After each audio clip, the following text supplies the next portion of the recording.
Bienvenidos una vez más a su programa Visión RDN, con la conducción de Ariel Lara, bajo la producción de Josefa Díaz, hoy con un contenido actualizado. Quiero que se suscriban a nuestra red social de YouTube, Visión RDN, activen la campanita de notificaciones. Señores, ya somos 78,000 suscriptores con más de 15 millones de visualizaciones. Cada mes generando más de 1 millón de visualizaciones, estando entre los canales más vistos en este estilo de programa. Hoy tenemos un invitado muy especial, un amigo de la casa. Él es embajador y es juez, es embajador de Israel y en República Dominicana, y el ex juez del Tribunal Superior Electoral, John Giuliani.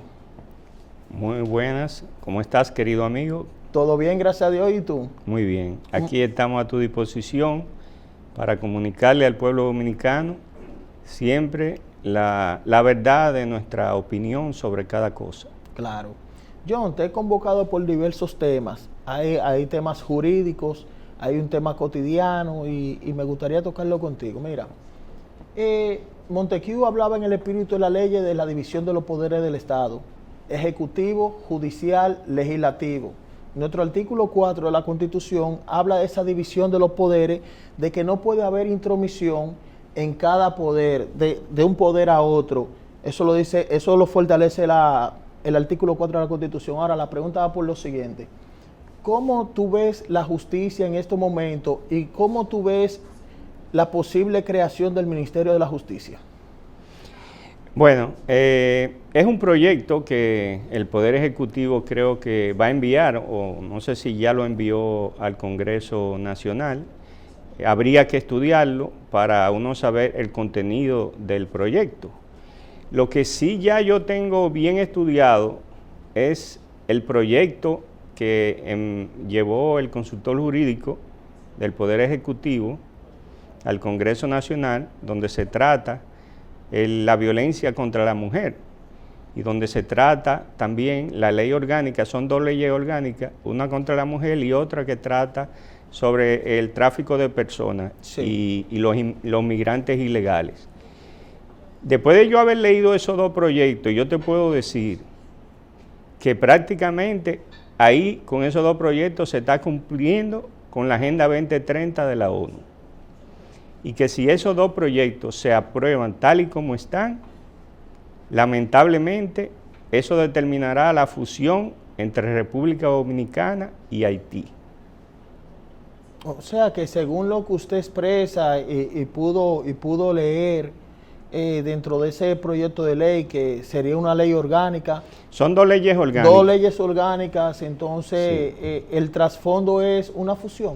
Es una fusión entre los dos países que está solapada, está oculta, en que supuestamente están legislando para proteger la violencia contra la mujer y para proteger y los niños y niñas y adolescentes y para proteger a las personas que son víctimas del tráfico de personas.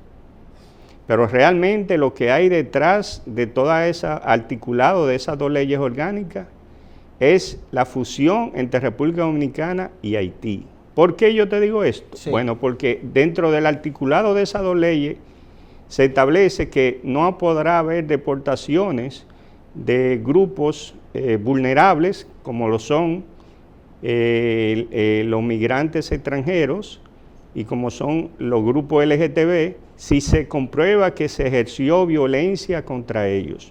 Y tienen algo más perjudicial para nuestro país, que es que esas leyes orgánicas establecen que se comparan en el rango constitucional con todos aquellos tratados de la ONU y de los organismos internacionales sobre el tema de protección de esos grupos vulnerables, tienen rango constitucional. Y si en ese rango constitucional chocan con los articulados de la soberanía nacional de República Dominicana, consignada en nuestra Constitución, esas dos leyes orgánicas establecen que se impondrá la favorabilidad de la ley más beneficiosa para los grupos vulnerables.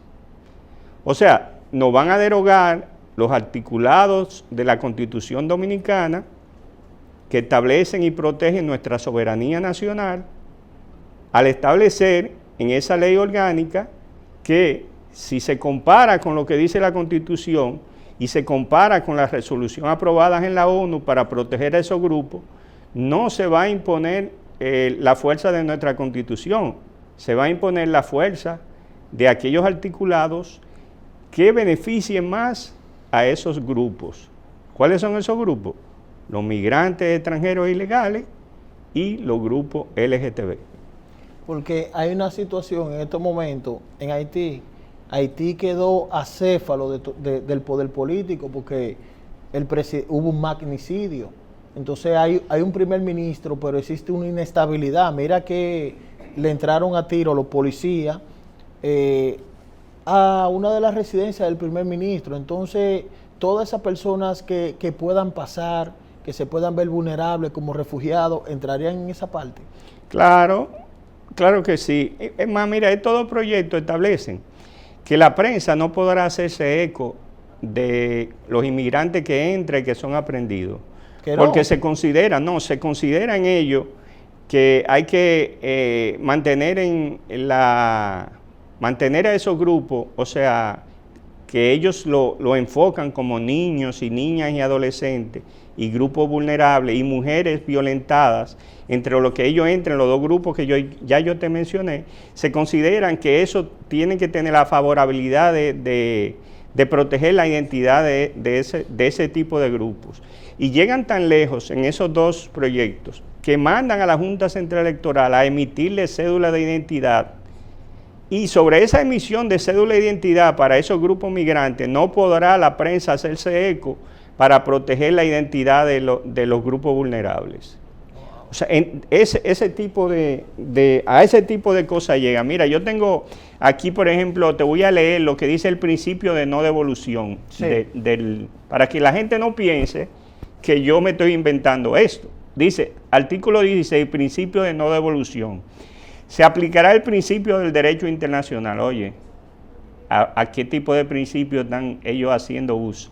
De no devolución de la posible víctima y sobreviviente de trata de personas, esclavitud en sus prácticas análogas, cualquier forma de explotación con la prohibición de no retorno forzoso a su lugar de origen o estado previo de tránsito, lo cual no podrá realizarse por petición expresa de la víctima o sobreviviente, quien en caso de optar por la permanencia en la República Dominicana deberá ser beneficiada con la regularización migratoria y gozar de los beneficios de las ayudas y asistencias sociales que provee el Estado Dominicano, mientras dure la permanencia en el país.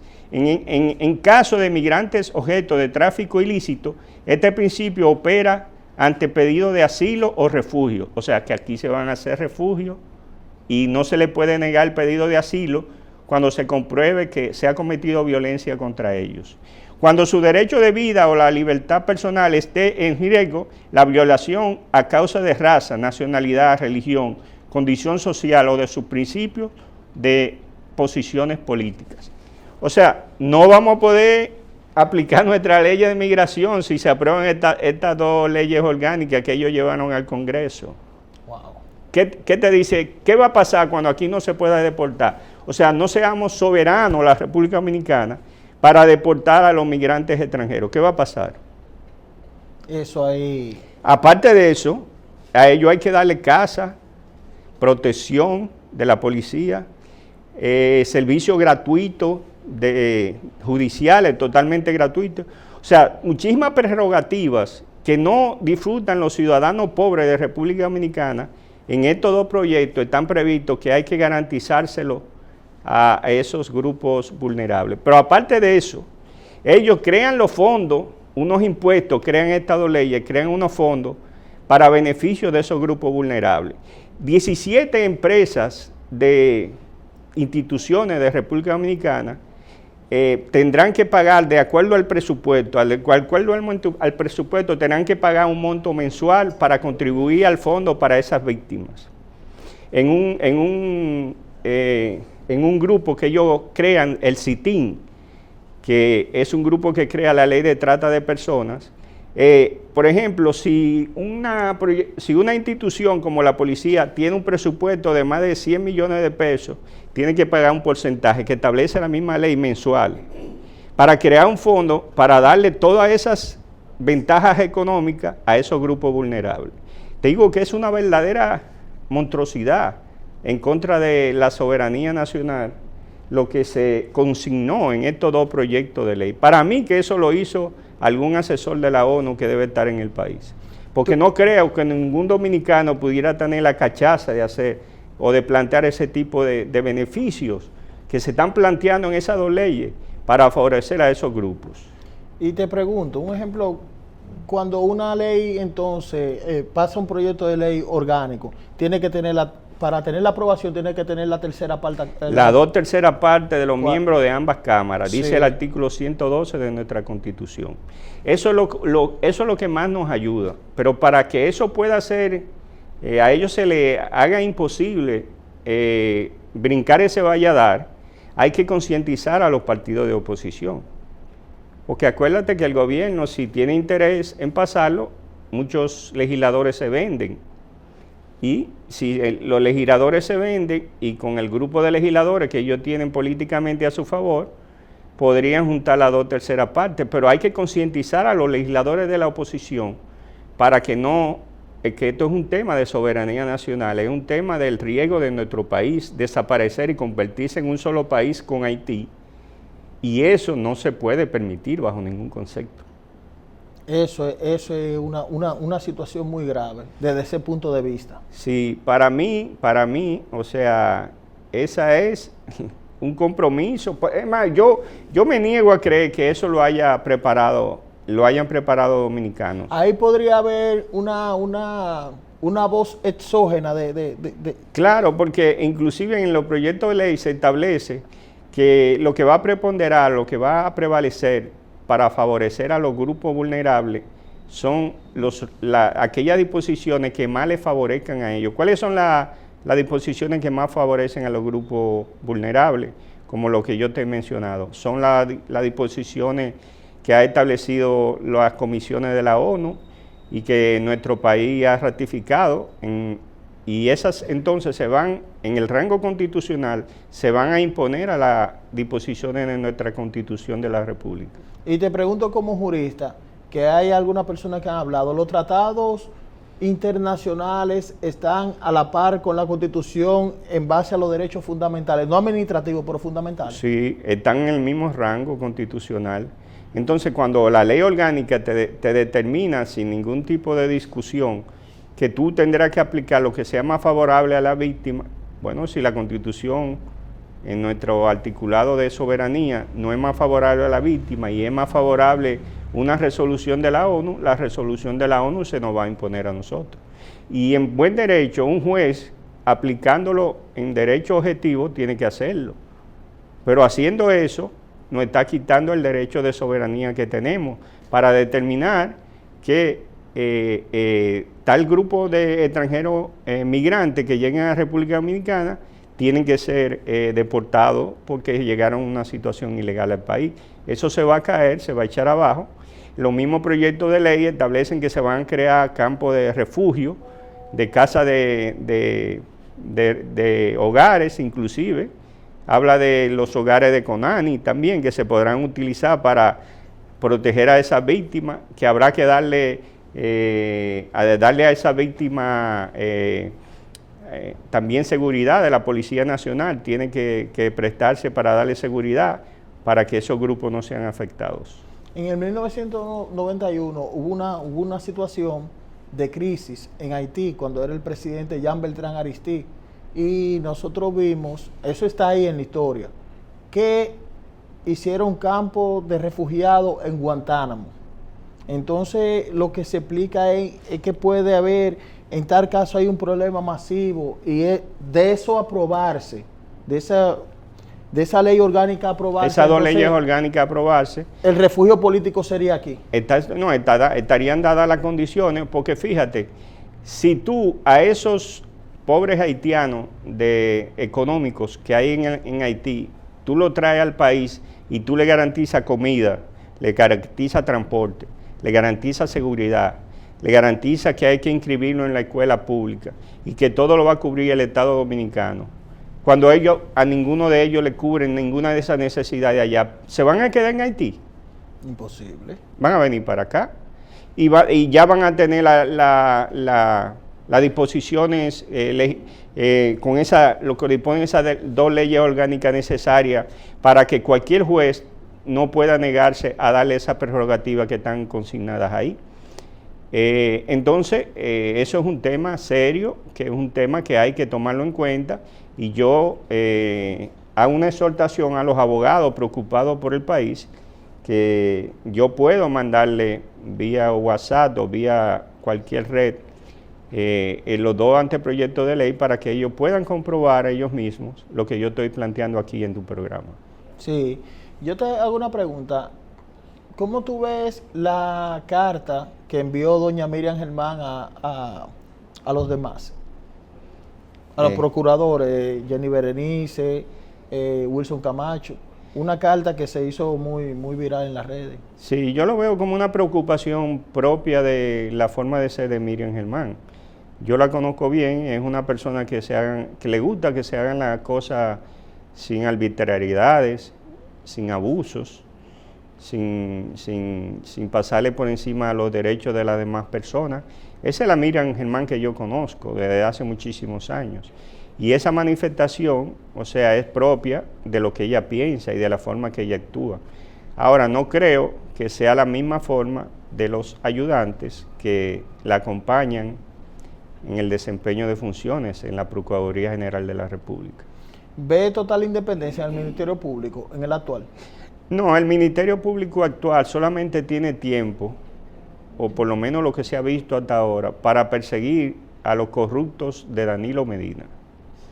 Pero, lamentablemente, lo que hemos visto es que no hay tiempo para perseguir los corruptos del actual gobierno, ni hay tiempo para perseguir los corruptos de Leonel Fernández.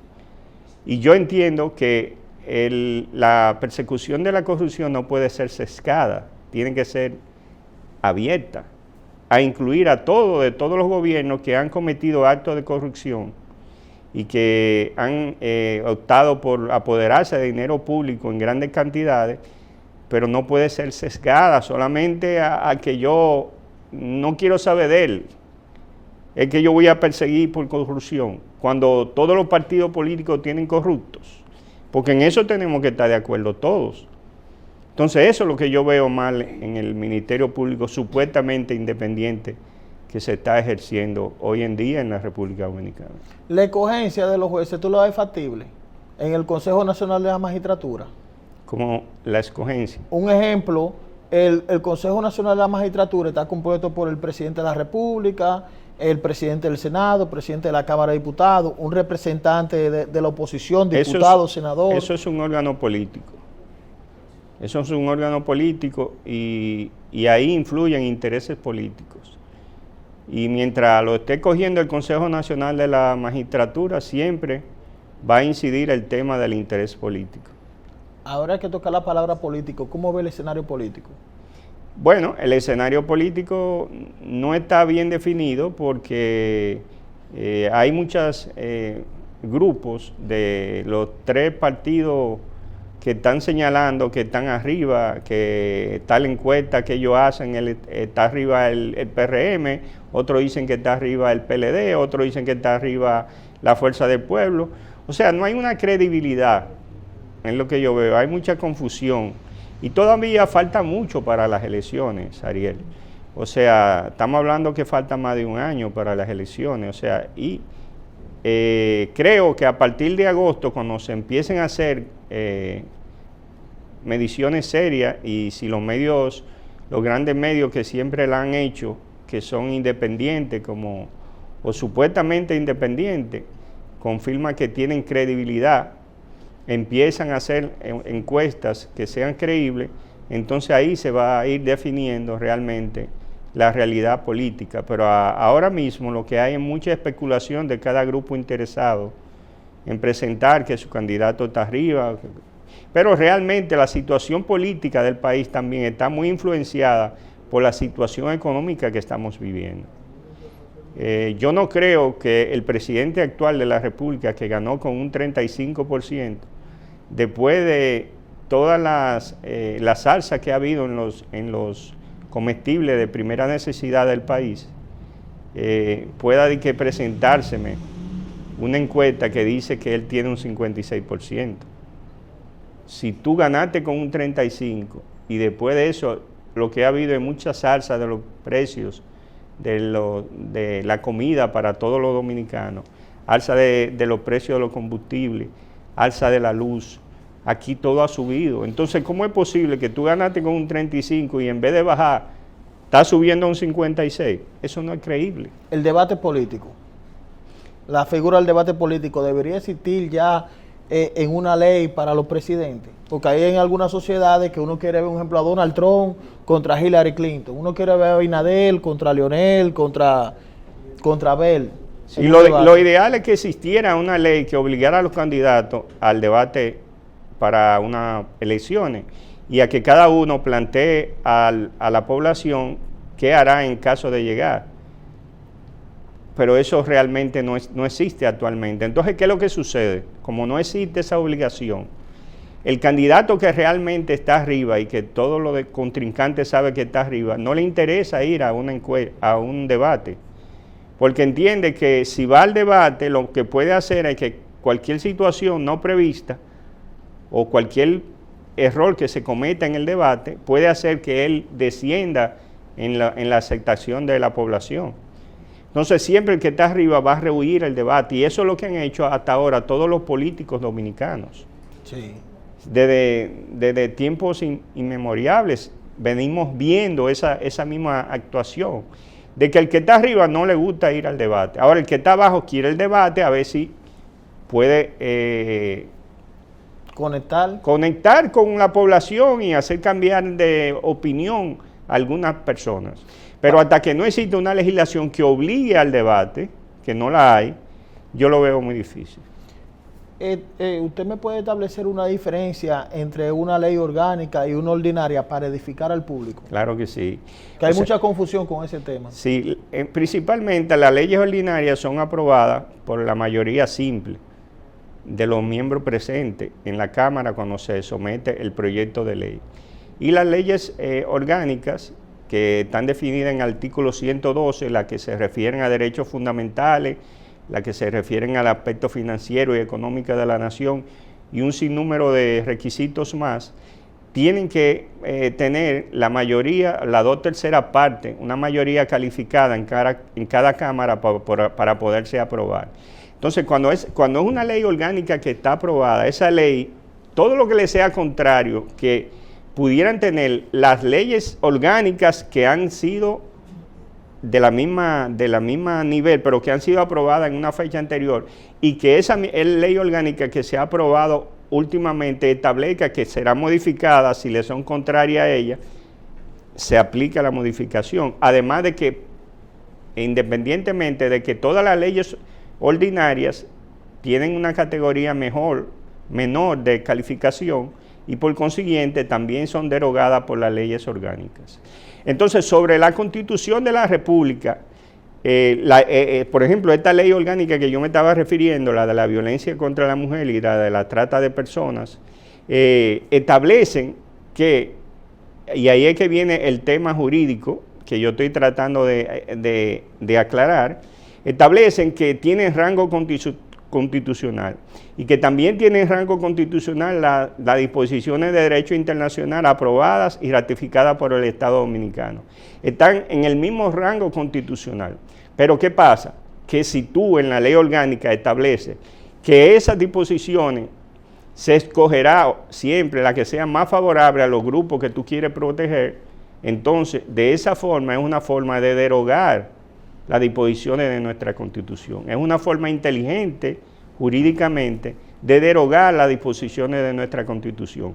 Y es lo que yo he estado llamando la atención hoy en tu programa. Sí, John, ya está llegando el amigo en común que el tiempo que tenemos, pero yo te voy a seguir invitando. Pero ¿tiene John Guiliani alguna aspiración política? Yo entiendo en lo personal, yo no soy político, pero siempre te he visto con un perfil de que tú deberías aportar al Estado. No sé si tenga alguna aspiración política. Bueno, yo realmente no es que tenga una aspiración. De hecho, yo siempre he tenido aspiraciones porque yo siempre he manifestado al pueblo dominicano mi forma de ser y lo que yo pienso sobre cada cosa. Y todos somos políticos, Ariel. Pero yo recibí recientemente una oferta de ser candidato a diputado por el Partido de la Liberación Dominicana en la circunscripción número 1, y yo acepté la oferta que se me planteó. Bien. Y posiblemente, o sea, si las cosas siguen fluyendo como están, yo sea candidato a diputado por la circunscripción número 1 en el Distrito Nacional por el Partido de la Liberación Dominicana. Me gustaría que gente preparada como tú, con una gran trayectoria, vaya a la Cámara de Diputados, que es donde se hacen las leyes, se necesitan personas preparadas. Sí, lo que yo he hecho siempre es asesorar en materia legal y siempre ha sido mi ámbito de trabajo profesional, o sea, trabajar con las leyes, mejorarlas, y creo que es el mejor ámbito que yo puedo tener para aportarle al pueblo dominicano mis conocimientos, o sea, para que no se diga en el Congreso Nacional o no se siga diciendo que se aprobó una ley y los diputados ni siquiera la leyeron, como yo he escuchado en muchas ocasiones. Yo garantizo que si yo estoy en el Congreso Nacional, solamente que se trate de imponerme una legislación, y para eso yo tendré el mecanismo de no aprobarla o de no levantar mi interés en aprobar una ley que no se me haya dado el tiempo necesario para yo estudiarla profundamente y para yo poder tener un conocimiento de causa sobre la misma. Cuente con este programa desinteresadamente, John. Cuando eso se materialice, haga llegar los anuncios, que nosotros sin ningún tipo de interés lo vamos a pasar, porque entendemos que también la patria necesita hombres preparados como usted. Muchas gracias. Sí, vamos a una pausa y regresamos con otro siguiente invitado. Quédense en línea.